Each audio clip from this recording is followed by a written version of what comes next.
Hello everybody! Before we get started, I just wanted to thank everyone for entering my cover reveal giveaway. I had so much fun going through all of your posts. And I'm so thrilled everyone loved the Chapter 2 sneak peek of The Savior's Champion. I've been reading your messages, they're amazing, and I can't wait for you guys to read the whole book. Second, friendly reminder that today is the first day of my Cyborg photo challenge on Instagram. If you don't know the details, I've got a link to last week's video listed below, along with a link to the Instagram post itself. All you gotta do is follow me on Instagram, post pictures that meet each day's theme, and use the Cyborg photo challenge hashtag, and 7 people are gonna walk away with awesome prizes. But enough of that shit. Today is my birthday. I'm officially 31 years old. I'm still alive, which is nice. And since it's my birthday, I feel like now is a good time for me to whine about shitty characters and shitty fiction. It's my birthday and I'll bitch if I want to. Today I'm ranting about villains, because when the bad guy sucks, the whole book sucks. Here are the top 10 worst villains in fiction in my personal, completely biased,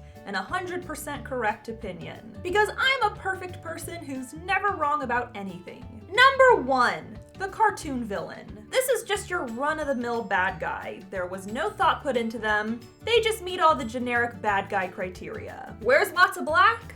Check. Has a scary name like the Dark One or the Overlord? Check. Ominous laughter, nameless henchman, a handlebar mustache that he occasionally twirls while concocting evil schemes.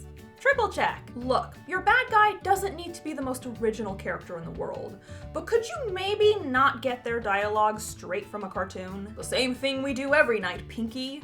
Try to take over the world. If your villain's voice is reminiscent of a mouse from a children's show, maybe work on it. Number 2, the poor little bad guy. Everywhere I turn, someone is writing a villain with a pathetic, tortured backstory. Let me guess, did they have a hard childhood?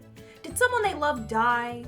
Did everyone they love die? First of all, statistically speaking, people who have gone through heavy shit tend to be more empathetic because of it. So there's that. Second, this tumultuous past is usually used to humanize the villain, which is some gross shit. See, it's not his fault he's evil. His dad died. Oh, you know what? You're right. Because everyone whose dad dies ends up enslaving entire civilizations. Unless it's directly relevant to the plot, I honestly don't give a shit about your villain's backstory. And I don't know why you're telling us about it. Lots of people have sad childhoods and yet somehow manage to not slaughter innocent human beings. Number 3, the unnecessary redemption arc. Not everyone needs to be redeemed, okay? Some people are just shit piles. They don't have goodness within them, they're not gonna get better, and even if they do, I don't care. I've seen the error in my ways. I wanna change. That's great, but you committed genocide, so methinks this might be too little too late. Writers, I'm gonna let you in on a secret.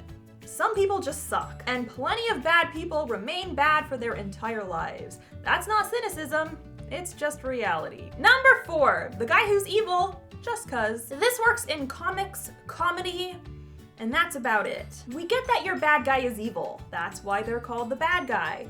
But I'm gonna need a bit more than that. A motivation, an impetus, something. No one wakes up one morning and thinks, you know what? I'm a well-connected billionaire living in the side of a mountain. I think I'm just gonna blow up the entire planet. But Jenna, my bad guy does have a motivation. He loves being evil. But why does he love being evil? Because he's the bad guy. Wow, you literally put zero thought into this. Look, if you took the time to figure out why your hero wants to save the world, you should take the same amount of time to figure out why your villain wanted to destroy it in the first place. Number 5, the sexy villain love interest. This character is vile. They commit terrible crimes, and they have definitely tried to kill the MC multiple times. But they're also hot, which means your MC is probably gonna fuck them. Now don't get me wrong, people make mistakes.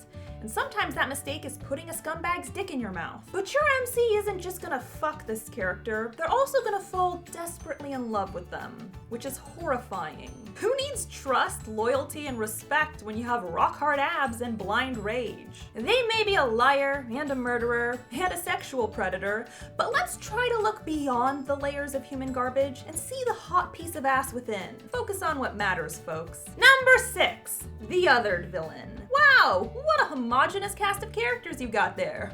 Well, except for the villain. We've all seen it. Every character in the book is white, except the villain. Every character in the book is straight, except the villain. Every character in the book is gorgeous, able-bodied, or neurotypical, but somehow the one person who happens to be disfigured, disabled, or mentally ill is the villain. Now, I'm not saying you can't make your villain gay or they can't be unattractive, but the only character, the only one in the whole book, you decided to give one person a disability and you gave it to the evil piece of shit that everyone hates. Wow, you're kind of an asshole, aren't you? Number 7, the villain who doesn't do a goddamn thing. Your bad guy is so evil.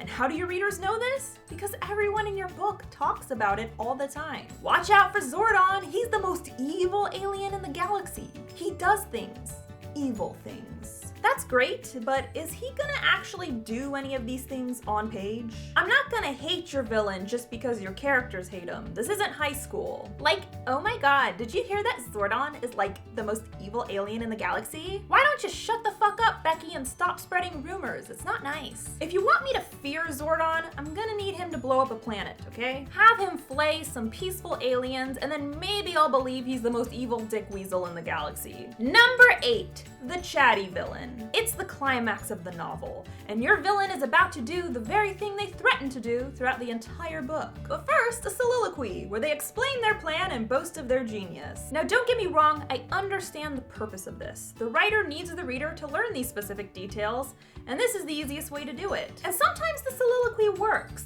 but most of the time the reader's just sitting there thinking, for God's sake, just destroy the world already. You're wasting your opportunity. Writers, I know you gotta deliver the goods, but don't make your villain look like an idiot in the process. Number 9, the femme fatale. This villainess is gonna waltz into your story wearing a pleather catsuit. She's gonna throw a knife at the good guy, then crawl across the table seductively in order to retrieve it. She's gonna lick her lips, she's gonna squish her boobs together, and every piece of dialogue is going to include a sexual innuendo. Meanwhile, straight women around the world are rolling their eyes, and straight men would roll their eyes too, but they're too busy masturbating. She's a villain who controls men with her sexuality, because apparently sexuality is the only weapon women are allowed to have. I get that she has tits and knows how to use them, but can she do something else? Remember that knife she was throwing around? Who needs sexuality when you can just stab dudes in the dick? And number 10, the bad guy who absolutely sucks at being a bad guy. I am pure evil, the cruelest mortal to ever walk this land.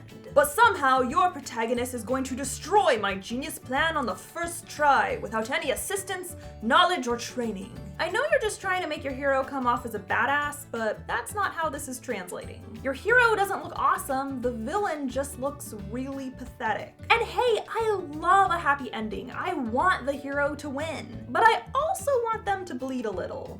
Okay, I want them to bleed a lot. The climax of the novel is a lot like a climax in the bedroom. If it's over in 2 seconds, you probably suck at this. So that's all I got for you today. Sometimes villains suck, and not for the intended reasons. I'm supposed to hate them, not hate the way they're written. And if you have a problem with anything I've said, just remember today's my birthday, which means you're not allowed to find fault with me. It's the law. Don't forget to subscribe to my channel. I post new videos on Mondays and Wednesdays, and if you want to be alerted as soon as I upload, ring that bell. My Cyborg photo challenge starts today on Instagram. Check it out and win some cool prizes. And be sure to follow me on social media. I'm on Instagram, Tumblr, Facebook, and of course you can tweet me at Jenna Moreci. Bye!